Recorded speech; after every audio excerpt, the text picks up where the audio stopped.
you I've have any other tips on no, technique for dumbbell bench? no, I just want to emphasize that last point. It's like I've definitely, picked a weight that was too heavy, and it's so much easier when you basically like hit your chest and go up. When you Like a actually half go, rep. it Yeah. literally it's your full range of motion. Your weight's gonna go down, but then you get a lot stronger.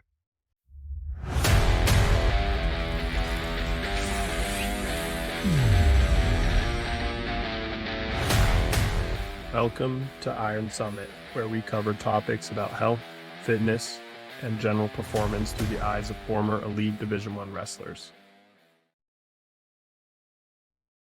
We're live. We're live. All right, Max. First off, how was Spain? Oh, it was good. Yeah, Good quick trip to Spain, but awesome. Beautiful country. nice. Beautiful country. What have That's you all been we're doing? getting. You still That's scootering around? No, it that's was all. your bachelor party last weekend, so Whoa, I want to whoa. spend more time on that. You deflected very well there. That's very nice. All I get is it was good. Yep, that's what you get. All right, we'll come back to that. I got off the scooter. I guess I'm kind of on it.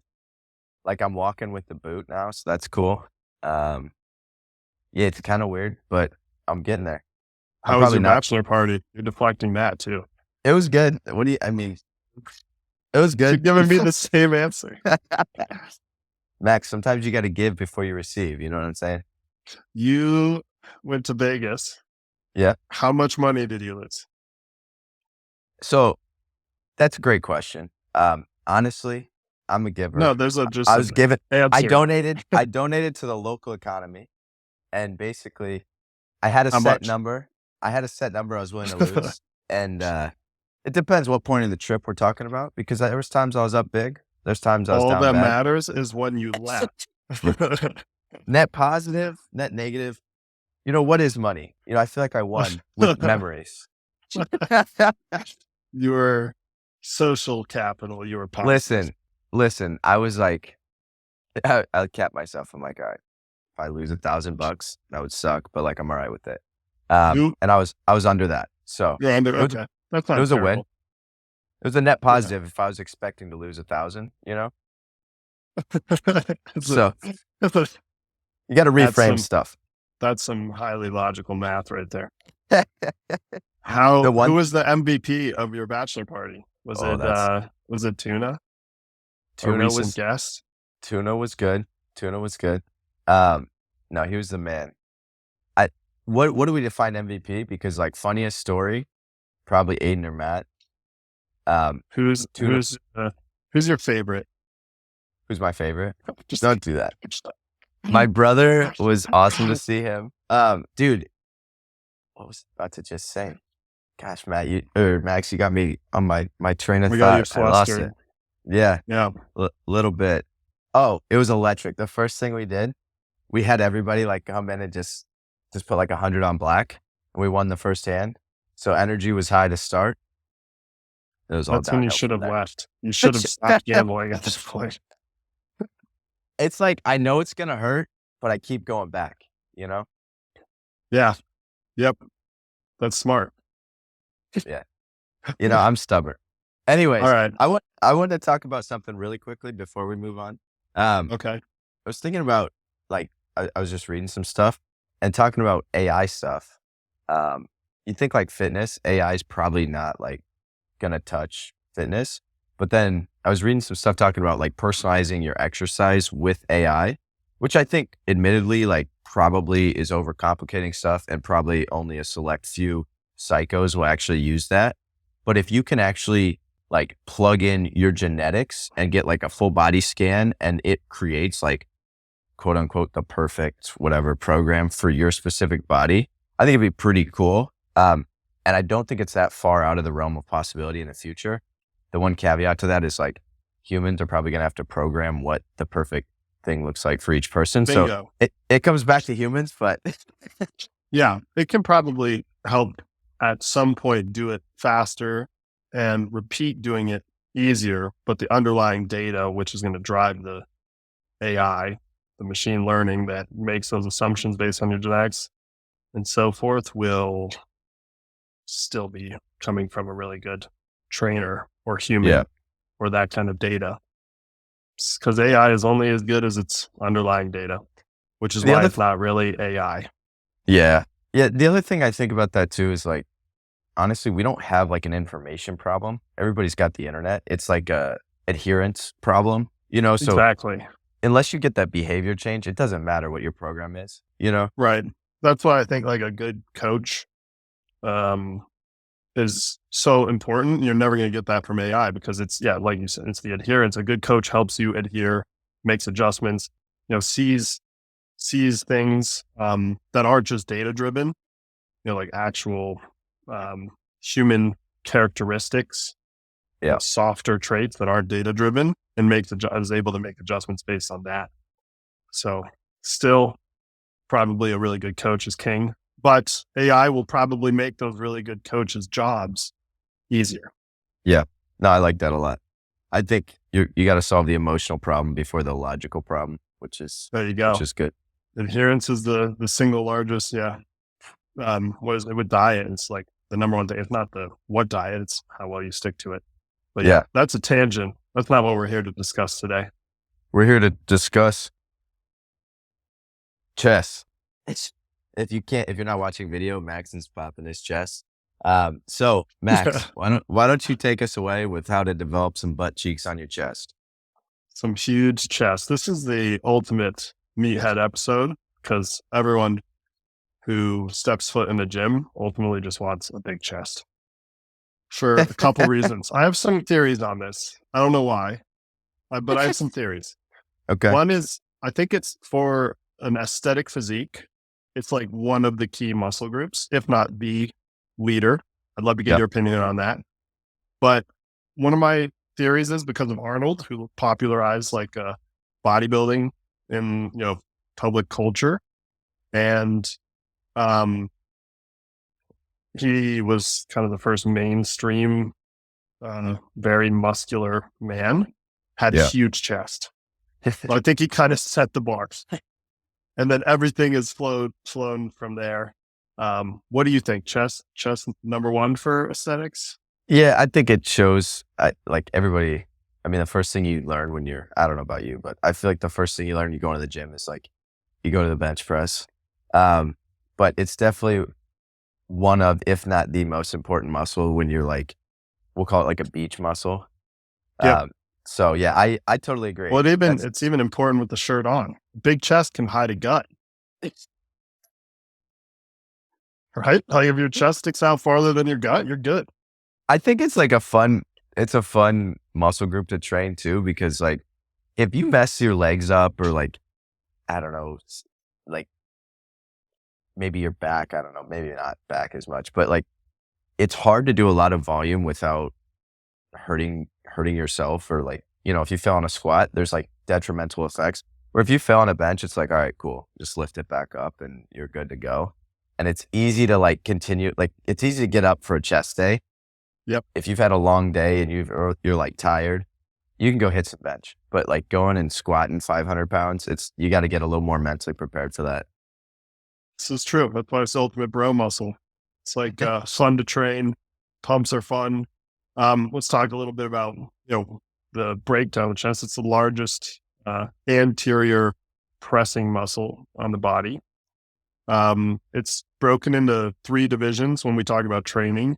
This isn't the muscle groups, because the muscle groups, I believe there's just two. It's the pectoralis major and minor.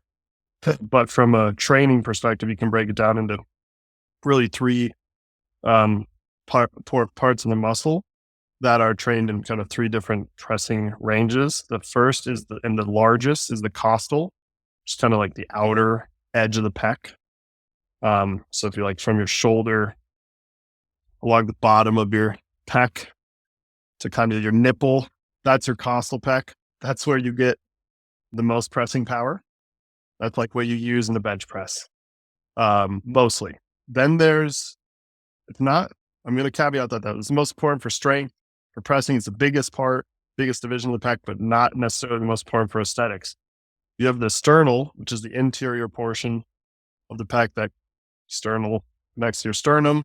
And then you have the clavicular, which is right underneath your clavicle, is upper pec.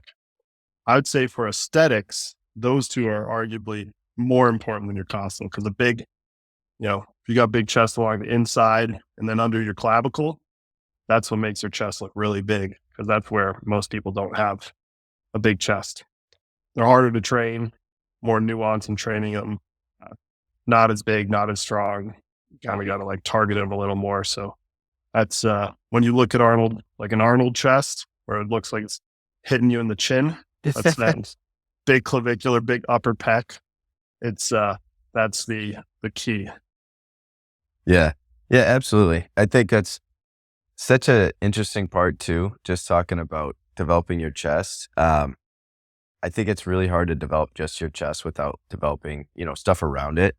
Um, and so I know we'll talk a little bit more about form and technique, but like developing like your shoulder and doing like a lot of incline work, I think like you're saying aesthetically probably helps you a lot. And then I just feel like personally, it's helped my, like anytime I'm at a plateau in a bench, like developing muscles around it, because your chest is such a big muscle. I feel like it's my other muscles that fail first.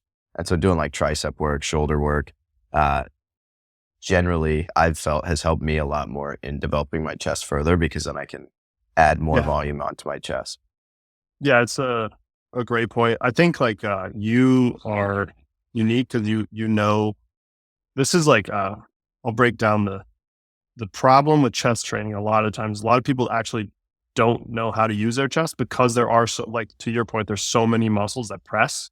If you just lay down on a bench press and start moving the bar around without like having intentionality to it, you're probably going to actually use more tricep, front delt, than chest.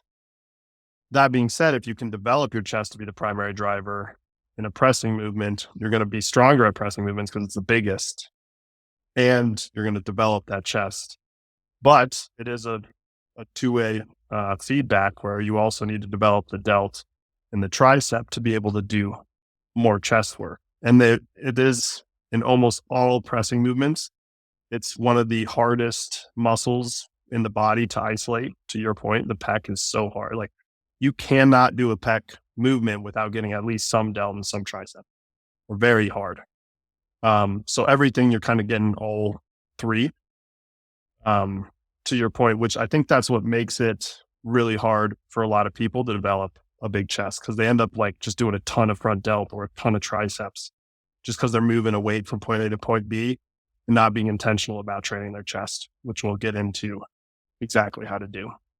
Yeah. I have a question for you too, Max, just like powerlifting versus, just aesthetically trying to train your chest. Just like lifting with you, like your leg drive is so different on bench than most people. And your goal's a little different, right? Like you're trying to maximize the amount of weight you put up, and adding your lower body to that is important in having a big bench. That being said, you also have a huge chest. So like, how do you think about that in performance versus aesthetics when you're building your chest? Or do you even think Great about question. So yes. And this is, let's start. It's a great way to lead into the technique discussion. A barbell bench is not the best way to get a huge chest for most people. There's a lot of biomechanics that play into a barbell bench. Some people, a barbell bench works for to develop a good chest. I'm fortunately one of those people. I have a feeling you're one of those people, Ryan. Arnold certainly was one of those people. Like he didn't have all the fancy machines. Basically, they had dumbbells, a couple machines, and barbells. And he had a massive chest. Like he just fit a barbell. His that? biomechanics fit a barbell to grow his chest. I think we're similar in that way. It has to do with the length of your upper arm compared to your forearms. All people smarter than me can explain that, but you have to be fit to a barbell. And then to your point, there's a huge difference between benching for strength and trying to develop your chest. When I'm laying down on a bench in a powerlifting competition, I'm not thinking about, how big can my chest be? I'm just how much weight can I move from point A to point B? And then that's a ton of leg drive. It's as much arch as I can get in there. That's like everything I can to move the weight. That being said, the number one driver in a bench press should be your pecs. So if you're benching a ton of weight, chances are you've got big pecs, because out of all the anterior pressing muscles, the pec is the largest, right? You're not going to see someone bench really heavy weight with just big front delts. Yeah. You got to have the pecs. So then it gets important into actually training the pecs, like in your accessory work, getting big pecs and training your pec like a bodybuilder, because in the end, that's going to lead to a heavier bench. Yeah. No, I like that answer. I think it's crazy too. I've seen just like, I don't know, 3 or 4 people tear their pecs benching. And then like they're never the same on bench again. And it's interesting to me how much I think bench is probably one of the safest like big compound movements in terms of like a lot more people hurt themselves deadlifting or squatting, but For sure. there's so much more technique that goes into it. But I think everybody just kind of dumbs it down to like just pick the bar up and lift it. But I have seen a decent amount of people actually hurt themselves benching as well. But I think there's such, like you're saying, such a genetic component. Like, what do you think about width of grabbing the bar? You know, obviously, I think it depends on your shoulder width a little bit, but I like trying to set up on the bar. I'm generally like, I don't think wider than normal, but probably a little bit wider than most people, which is probably more shoulders, you know, and then obviously if you're doing more tricep stuff, more close grip bench. But I think that, go ahead.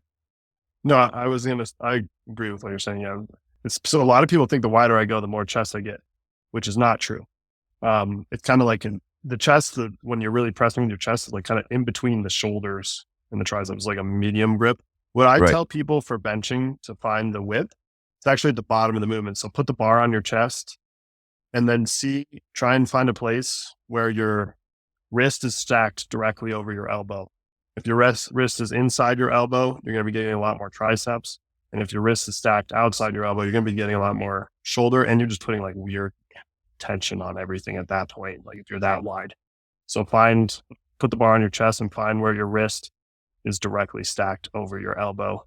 That will probably also be the best place to find chest development on bench. But as we'll get into more, like without the right biomechanics, just that you're born with genetically, barbell benching is probably not if someone's like, hey, I want 3 months, I want to grow my chest as much as possible and look sick for the beach this summer. What should I be doing? I don't think I'm going to tell most people barbell bench. For a whole host of reasons we can get into. Well, that's interesting. I like that a lot. So how did you first start thinking about benching? And have you ever, I don't know, hurt yourself benching the wrong way? Because I think everybody I talk to, you know, like, especially guys that hurt their shoulders, they're like, I can't bench, man. I'm like, well, I understand it puts a lot of pressure on it. And obviously there's a lot better bars now where you can do different things if you do have some like actual injuries and range of motion issues. But I also think like what I think you're going to kind of get into too is like, it's important to I think warm-ups are important. I think a lot of people warm up for big movements, and then for bench, they're like, whatever, they throw 2 plates on there and start and don't even think about warming up. And then 2, I think dumbbells are great for kind of getting that extra range of motion and mobility in there. So you're not getting smoked when you actually put on a lot of weight. Yeah. So to answer your question, I started benching in high school just to be a meathead. With like, well, I'm kind of good at this. I'm just biomechanically, I'm built for benching. Yeah. I got squat, bench, and deadlift. Not even close. Bench is by far my best. It's always been that way. Just, and that's like just genetics. That's the leverages I was born with. Unfortunately, it cost me on my deadlift a little bit. Which is normal. Like usually when you look at powerlifters, it's like, which one do they have a really good bench or deadlift? And then there's like a couple freaks who have both. But like really it's usually a trade-off. And yes, I've hurt myself benching a lot of times. It's never like major tears, but I think just the reality is when you start getting really strong at bench, strong enough where you're moving serious weight, there's just a really high risk of, just like with any exercise, but of small injuries, and I've had varying degrees from like grade 1 to grade 2, never like actually tearing the pec off the tendon, Yeah. but I've had different muscle tears in the pec, and it always happens for me like right up by the armpit, Yeah. kind of the muscular tendinous junction. And I think it's more a function of just the weight I'm handling. And, if I do not execute a rep with perfect technique when I'm lifting that heavy, there's a chance for injury, and I've had it. Yeah. Certain things like keeping uh, on bench, I think the most important things for reducing injury is not letting your elbows flare too wide. So if you look at, like, if you were looking from the ceiling down on your bench press, like Ryan's taped to the ceiling watching watching me bench. If my elbows are 90 degrees to my body, I'm Yeah. putting so much pressure on my pec and my shoulder. And that's the way a lot of people bench. It's like, yeah, elbows flared. Yeah. That's dangerous. So that would be one thing. You want your elbows about 45 degrees and kind of, I don't want to give the wrong cues here because different cues can mess people up. So we'll just say elbows 45 degrees. And then the second one is chest to the bar. That's a huge, people think about only lowering the bar to your chest. When I'm bench pressing, it's a two-way motion. And this is actually, we'll get into why this is for growth, the right thing too, but on barbell bench, I bring the bar to my chest and my chest to the bar. There's like a string attached. I think about like a string attached to my sternum, pulling my chest to the ceiling. And that keeps the pec wrapped around the rib cage. So it's a little pressure is being relieved. It's not straight tension on the pec. Yeah. Yeah. I think the other thing with that, like, I don't know if you were trying to avoid like saying tuck the elbows, but every strength coach I've ever been around is like, Yeah, because I tuck don't your love elbows. that. Or they'd say like pinch your scapulas together, which Yeah. actually can like give people the wrong cue when setting up on bench. You How do can't you like, really move your scapulas when you're benching, especially heavy yeah. weight. They're like pretty fixed. But how do you like points of contact? Like we'd always talk about like obviously your feet drive, make sure you're driving through your feet. And then your butt's on the bench, upper back's on the bench, and then like you're arching your back, but you're not.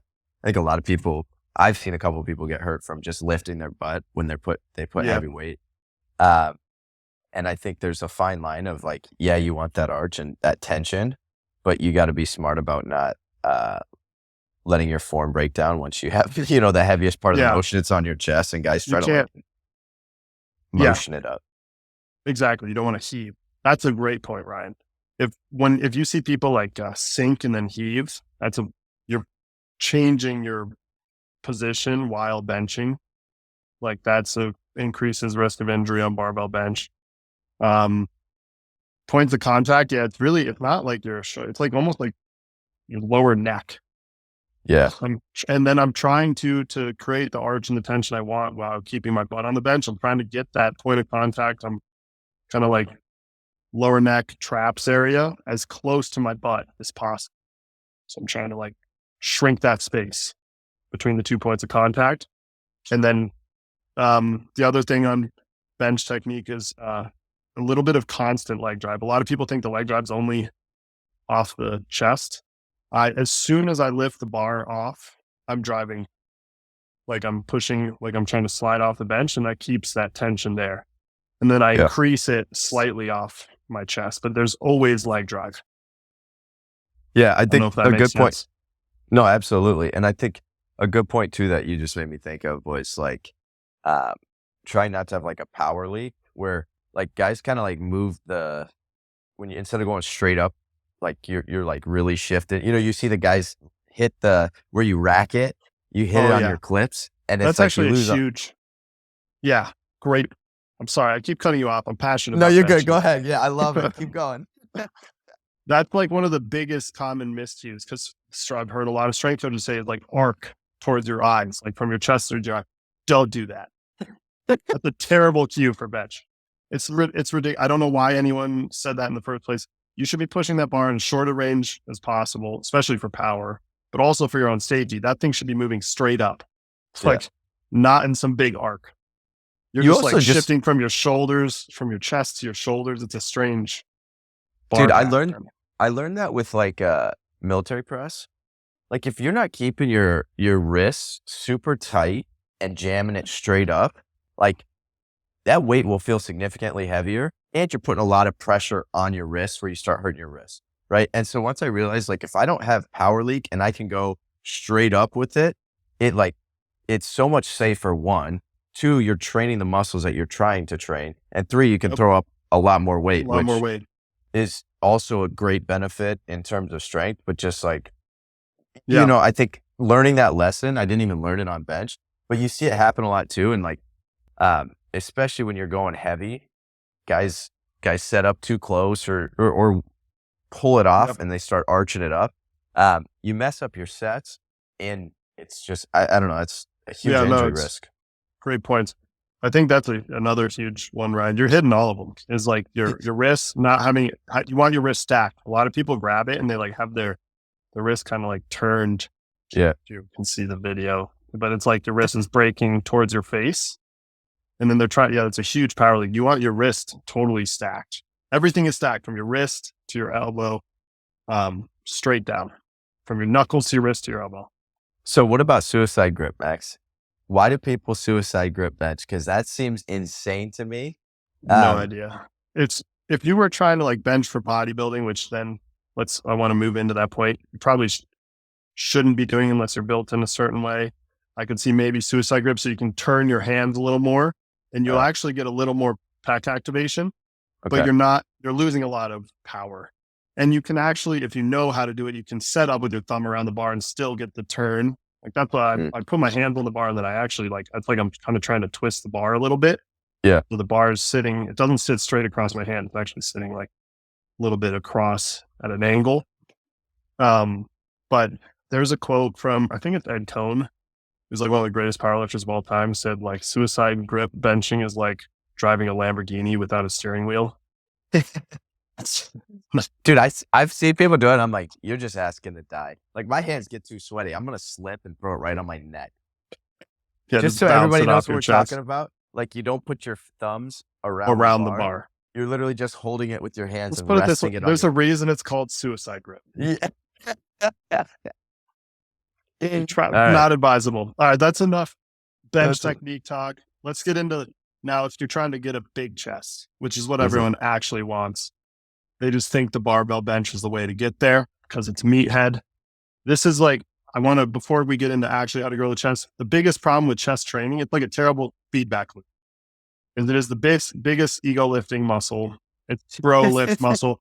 Like when you walk in somewhere and you got some muscles, right? How many times you get asked how much you bench? Yep. Every camp I do, I get that question. I'm like, it's not how much you squat. Yes. It's 1,000. Strongest bencher in the world. No big deal. No one asks, hey, what do you squat? What do you deadlift? What, not even like, what do you curl? That'd be a weird question. But everyone is, hey bro, what's your bench? Okay. Side note, Max, I had this recruit send me something once where, like I'll get random emails from just random kids. And most of the time the kids are pretty respectful. It's awesome. It's like, it's good. But this one kid sent me like his max curls. Nice. Like it was like lateral dumbbell raises. It was like these insane. I'm like, okay, man. How do you, those are kind of hard to understand what a max, like how much you swing in, what's happening here. I loved it. I was like, this is great. Send me all your maxes. Yep. And then you definitely signed him. I would have signed that kid on the spot. On the spot. But the back to bend or chest lifts in general, they're like the biggest ego lifts. Yeah. So what you get this terrible feedback loop because everyone's trying to move as much weight as possible with terrible form in a muscle that's already hard to target for, actual isolation and growth. And what you get is a bunch of frat boys doing partial reps with bird chests.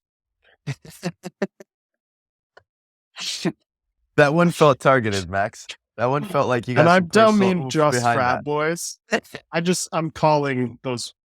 My coach, he always says, "Hey, no frat reps. Like no partials."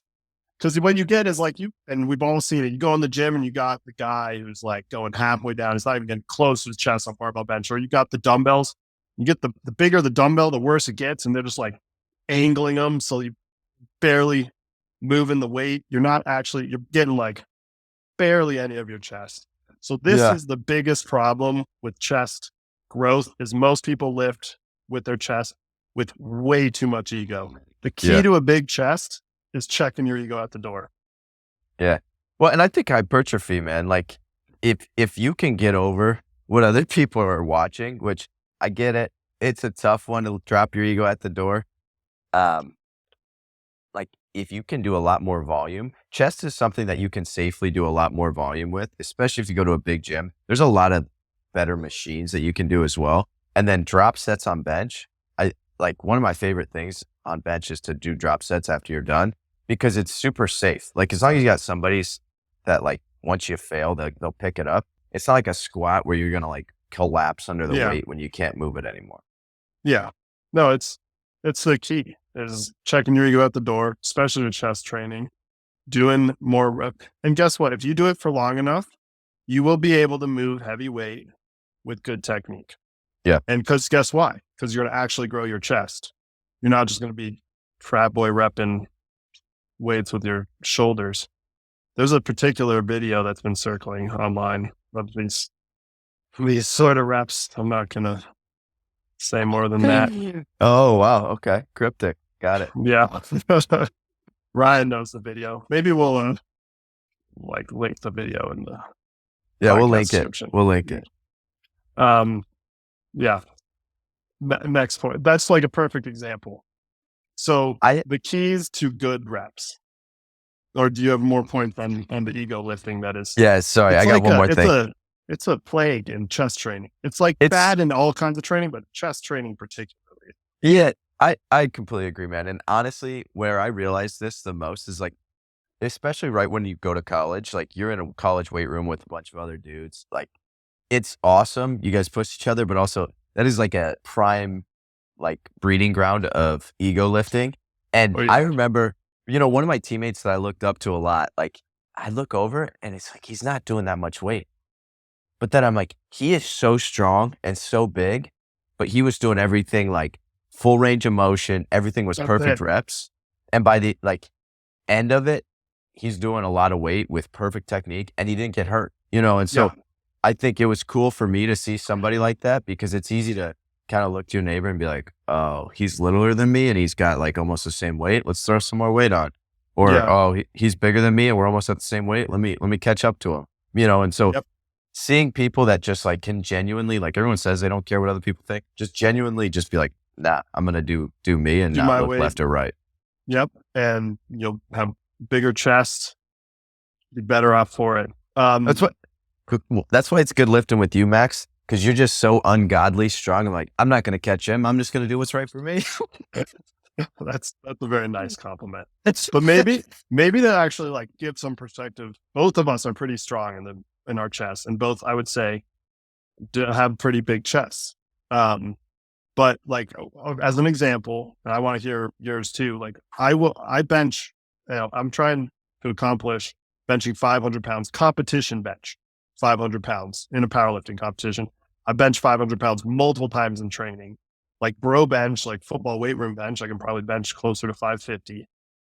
When I'm using for a real set of 10 on like dumbbell press, I'm maybe using 100 pounds.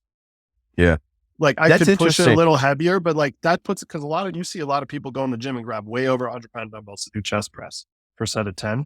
But if I'm doing really good technique, taking let's put it this way, if my goal is to grow my chest, if I'm going to go try and move weight around, it's a different thing, or train for like neurological. But if my goal is hypertrophy to grow my chest, I'm probably for sets of 10 to 15 using 100-pound dumbbells. Yeah. But you will see people use way more than that with terrible form. Dude, that's interesting. I was talking to actually, shout out Pat the other day. And he was like, what do you think the carryover is in like a dumbbell bench versus a barbell bench? And I'm really curious to hear what you think, Max, because I've definitely seen like some people, it helps them a lot and their bench goes up big time by, obviously it's a little different, a lot more stabilizer muscles, you're getting deeper. You're doing single arm stuff and you're not compensating with one arm over the other. But I have seen people that like grow their flat bench or their dumbbell bench, and then it doesn't carry over as much to their barbell bench. Yeah. It's because of biomechanics. Um, the key being like, here's the thing, dumbbell bench, if we're going to get into exercises that are great for growing your pecs at all different inclines, flat to high incline, phenomenal for growing your chest. So I think there is some carryover from the perspective of the more you can move on dumbbell bench with good technique and the full range of motion and grow, that'll grow your chest tissue, right? Then the more you'll be able to bench. But it's not a one to one. It's just going to allow you to move more on the barbell bench Yeah. after, because the reality is the more muscle tissue you have, the stronger you are. Yeah. That is a fact. Now it's not going to carry over like one to one though. I know like a lot of people who are biomechanically built for benching can be very strong on the dumbbell press because you can fit it to your biomechanics more. It's like you said, it's single arm. Like there's not That's a interesting. Yeah. straight bar going across that's limiting what you can do with your biomechanics. So it's not a one to one, but it is. If I had to, we'll get into like tips for growing your chest. Number one exercise for getting big chest, I'd say is dumbbell bench. You can load it pretty heavy and you can get a really full range of motion, but you have to actually be doing that full range of motion. I think a lot of people, when I'm going to say it's a really high 90+% of people when they're dumbbell benching are not actually doing a full range of motion. Yeah. Yeah. No, I think you do a great job with that too, with like partials. Once you fail and just hitting that bottom part and stretch. I was so sore after we did that Yeah. a couple weeks ago. I think that's a great point. You get the full range of motion and you can really target your chest. What do you think about a decline bench?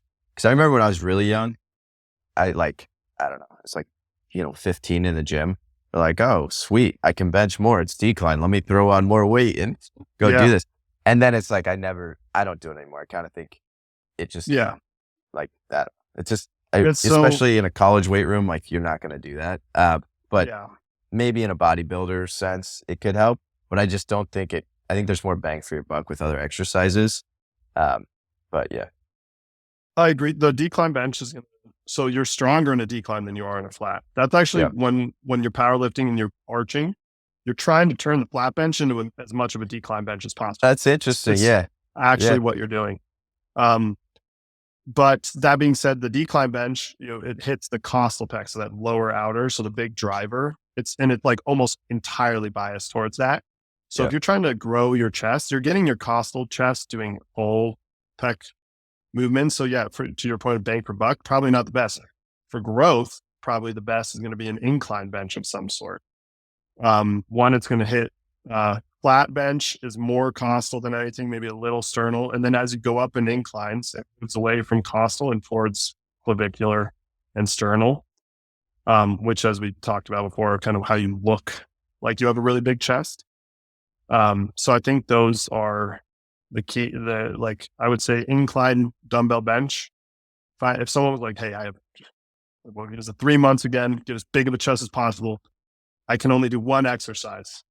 I would say like a medium incline dumbbell bench is going to be the exercise I would give. With good technique, full range of motion. Yeah. Which let's talk about that on dumbbell bench a little bit. Okay. Good technique, full range of motion. So that means when you lower the dumbbells to your chest, same thing as when I'm barbell benching. There's two motions happening. One is I'm lowering the dumbbells, and other is I'm pulling my chest through. I'm trying to pull my chest through because that actually, as I get to the bottom, you get a lot more stretch on your pec. Watch Arnold do any chest exercise. He did this. He was like the king of this. This is, I think, one of the reasons he had such a massive chest. He figured this out. There's like, the more you can stretch your pec at the bottom, so pull your chest through, and you'll pick up dumbbells and do it, and you'll be like, well, that was like 20% harder at the bottom. That is, we talk about this all the time, the length and portion of the muscles where you get the most growth. So that big stretch at the bottom. And then in terms of full range with dumbbells, you have to be a little careful because the actual weight can get in the way. So if your arms are at 45 degrees and you carry the dumbbells a little wider, don't be the frat boy that tilts the dumbbells so they hit your chest. Carry them a little wider and try and carry the dumbbells like outside, so they only hit your shoulders when you've actually achieved full range of motion. Yeah. I don't know if you have any other tips on on No, technique for dumbbell bench.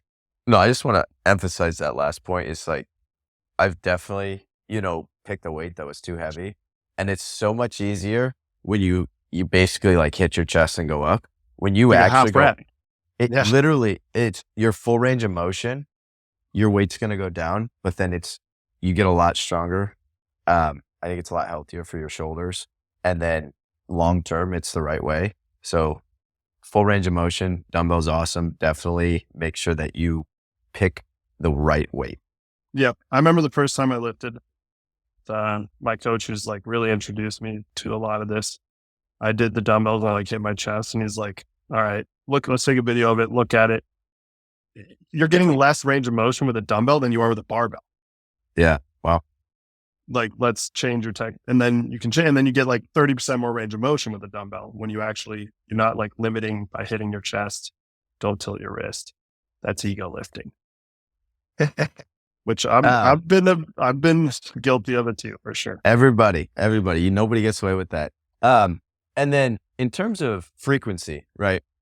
You probably bench a little bit differently with powerlifting, but generally, like depending on how hard you're going, I think there's a lot of studies. I want to say it's like 8 or 9 sets per muscle group per week, depending on how you break that up. But in your own personal like training, what do you typically do volume wise in terms of how many times a week you hit your chest? Yeah, that's a great question. And we could get down the volume wormhole because that was like, I know there's a lot of studies saying 8 or 9. And then there's this whole new, like group of studies coming out where there's like a direct correlation between the amount of volume you do in a week and the growth with like no cap to it. So that's interesting because Wow. I don't, obviously there's like some limitations there, but I think the moral story is volume equals growth. But with the caveat, you have to be able to recover. Yeah. For chest, I think, and it depends on what you're training for. Like with super heavy benching, I can only do that like once a week and stay healthy. I'm moving enough weight though, where like I need that time to recover. Yeah. Maybe like what I do when I get into like a real powerlifting block is I'll like barbell bench and a bunch of chest accessories one day. And then 4 days later, do like a block bench. That's a very limited range of motion. So it's almost all tricep. Like I'm intentionally not loading my pec on a block Yeah. bench. So that's kind of that. I think for chest growth, if you were to 3 months, got to grow your chest as much as possible. You're going to want to train it as much as possible while still recovering. Yeah. So I'd say probably like twice a week. I think you could push the 8 or 9 sets theory. I think you could probably do 20 to 30 sets in a week if you're doing good technique and eating. That'll be our closing points. But I think you could do that between 1 or 2 workouts. And, if you can take both approaches, and I've heard a lot of merit to both approaches where you do 1 workout per muscle group per week, you absolutely roast that muscle group. And then you have longer to recover, or you train it twice in a week. You don't roast it as much. Yeah. And you can recover a little quicker from it and hit it with more frequency. I think there's like, you'll see encampments of people who are like, I only do this, or I think there's merit to both approaches. Yeah. Yeah. It's interesting too. And I think there's a genetic component with that. Like some people recover better. There's some people that get hurt if they're benching 2-3 times a week. It's too much on their body. And it depends on, outside stress, how well you're recovering, what kind of nutrition you're getting. But that is interesting. I think part of that's trial and error too. Like obviously follow some science and follow, a training program. But I think you got to tweak stuff to your Figure out what individual works for genetics. Yeah. 100%. Yeah. I think generally the stronger you are, the more recovery demand it's going to take because you can do more damage to yourself. That's interesting. Yeah. So like maybe as a beginner, train your chest a couple times a week. So you start getting those butt cheeks on your chest and then you're moving real weight and then take longer to recover. I love that you slid that in there, Max. One other thing I wanted to talk about, dude, is like whatever muscle group you're doing on the front, like doing it on the back too. And what I mean by that is like, if your back's strong, I feel like when my back's stronger, my bench is stronger, and it's supporting you. So like all this to say, like, not that you should train your back to train your chest, but like kind of make sure you're training your back, If and training, the front and back side. And also muscle imbalances, that's how you get hurt, right? Yep. Especially like you look at sprinters, they're quad dominant, they pull their hamstring. So this is all chest, but if you got 3 months to grow your chest, you better be growing your back at the same time. Absolutely. Yeah. You need a balanced physique for aesthetics. You need, Most importantly. Yeah, obviously. But also for strength, like that's a huge point, Ryan. In the bench, like if you're doing powerlifting, yes, the pec is a primary driver, but having strong lats, and even, it's like a hugely underrated muscle group for benching, and no one ever talks about this, is your biceps. So they do a ton of stabilization on the way down. You look at 500-pound benchers, almost all of them have big arms. Like you just, obviously because of triceps, but also the biceps, like there's a lot of stabilization that goes on. So anyone who's got a big bench has to have big arms, and that's your part. Like you got to have, and big back, but you got to have all of the muscle groups that work together, and that's for strength and aesthetics. Yeah, no, 100%. And then to dumb this down a little bit, it's like, if you're not progressively overloading and you're not eating correctly, you're not going to make progress in any of these areas. You could do a lot of different things, but you got to make sure your volume, training, nutrition, sleep, recovery, everything's on point, in order to support all of this. Yep. This goes back to our pillars and our hierarchy. You can be doing the most beautiful dumbbell bench form I've ever seen, but you're not eating, partying 4 nights a week. You're, not taking enough time off between chest work. It doesn't matter. You're not going to grow. You're not going to have a big chest. Yeah, no, absolutely. I love that. I guess. And you probably, you probably have a bigger chest if you did those things right. You ate right, you slept right, recovered, and you lifted chest like a frat boy. Like that's the truth, really. Like that's how important that stuff is. It isn't like, it's funny, but what we're saying about all this stuff means nothing. It is better. Like, it's the way to do it, but it means nothing unless you're doing the other things right. Yeah, no, 100%. And reach out to us if you guys got any questions. Max is an absolute savage, 500-pound bench over here. And hopefully well, I've seen some videos. I think you're going to be just fine. But then also, most important thing, it's not how much you lift, it's how much you look like you lift. So just remember that. All show, no go. That's what it's all about. Hey, beach muscles, baby. Let's go. Yep. That's what Ryan's all about. Whoa. I was just. I'm kidding. You were just complimenting me, and then I insult you. That's insane, bro. Hey, listen, I've never had a girl ask me how much I bench. You know what I'm saying? Neither have I, because they don't care. Doing it for the dudes. Yep. We'll end with that. Right. We'll end with that.